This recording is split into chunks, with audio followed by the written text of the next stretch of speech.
নমস্কার বন্ধুরা, আমি শর্মিষ্ঠা। আজ আমি আপনাদেরকে বানিয়ে দেখাবো মটর ডালের পকোড়া। তো দেখুন আমি কি করে বানাই আজ মটর ডালের পকোড়া। প্রথমেই মটর ডালটা আমি ভিজিয়ে রেখেছিলাম 5 থেকে 6 ঘন্টা, এরকম ভাবে ভিজে গিয়েছে। এটা আমি একটা মিক্সি জারে পেস্ট করে নিচ্ছি। মিক্সি জারে দিয়ে আমি একটু পেস্ট করে নিই। তারপর এর মধ্যে কি কি দেবো সেগুলো আপনাদেরকে দেখিয়ে দেবো। এর মধ্যে কিছু আদা কুচি করে কেটে নিয়েছি, ডালের মধ্যে দিয়ে দেবো, নিয়ে পেস্ট করে নেব। মটর ডালটা আমি এইভাবে পিষে নিয়েছি। এবার এর মধ্যে আমি কিছু জিনিস দিয়ে দিচ্ছি, সেগুলো আপনাদেরকে দেখাই। প্রথমেই দিচ্ছি 1 চামচ গোটা মৌরি,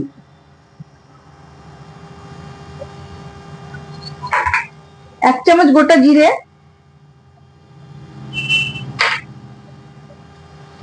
কুচিয়ে রাখা পেঁয়াজ,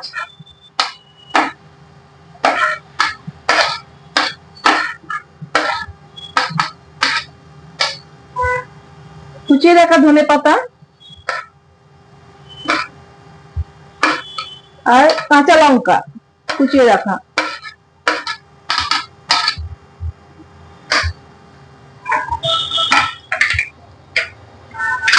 এরপর উপর থেকে আমি নুনটা দিয়ে দিচ্ছি। আমি তারপর থেকে তেলটা বসিয়ে দিয়েছি গরম হওয়ার জন্য।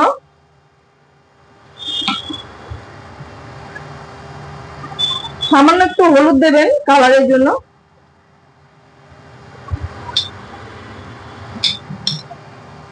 একটু খাবার সোডা,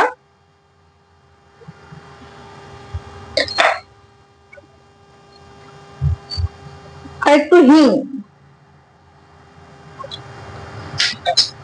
এই সবগুলো উপকরণ আমি একসঙ্গে ভালো করে মিশিয়ে নেব।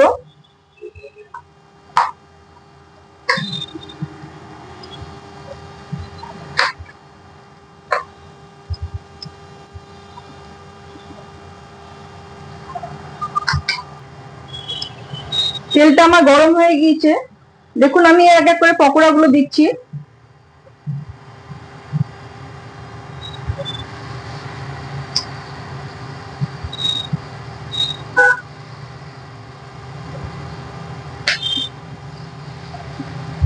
এইভাবে আমি সব পকোড়া গুলো ছেড়ে দেবো। বিকেলে চায়ের সাথে সবাই টুকিটাকি খেতে খুব ইচ্ছা করে, তাই আজ আমি ভাবলাম যে একটু পকোড়া বানাই। তো মটর ডাল ছিল, সেই মটর ডালটা আমি ভিজিয়ে রেখে দিয়েছিলাম, তাই একটু মটর ডালেরই বড়া করছি। এইভাবে সবগুলো আমি ছেড়ে দিচ্ছি।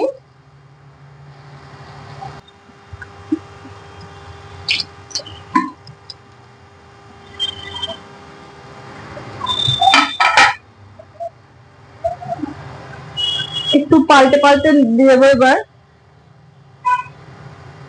এক পিঠটা হয়ে গিয়েছে, আরেক পিঠটা উল্টে দেবো।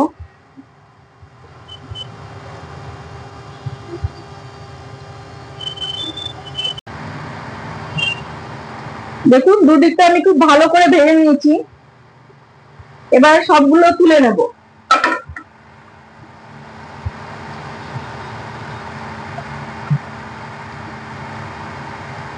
এইভাবে ডাল পকোড়া বানালে খুব টেস্টি হয়। আপনারা একবার বানিয়ে দেখবেন আপনাদের পছন্দ হয় কিনা। আমার তো খুব ভালো লাগে, তাই আমি এইভাবে বানিয়েছি।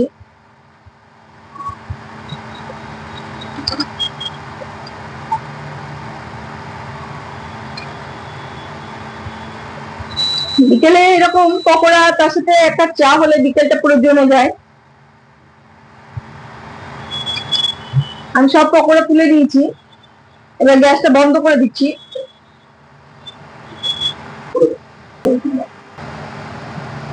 দেখুন মটর ডালের পকোড়া রেডি। তার সাথে চায়ের সাথে খেতে খুব ভালো লাগবে বলে একটা চাও নিয়েছি সাথে। আপনাদের ভালো লাগলে লাইক শেয়ার অবশ্যই করবেন, সাবস্ক্রাইব করে দেবেন। আর ভালো লাগলে কমেন্টে অবশ্যই জানাবেন কেমন হয়েছে। Thank you.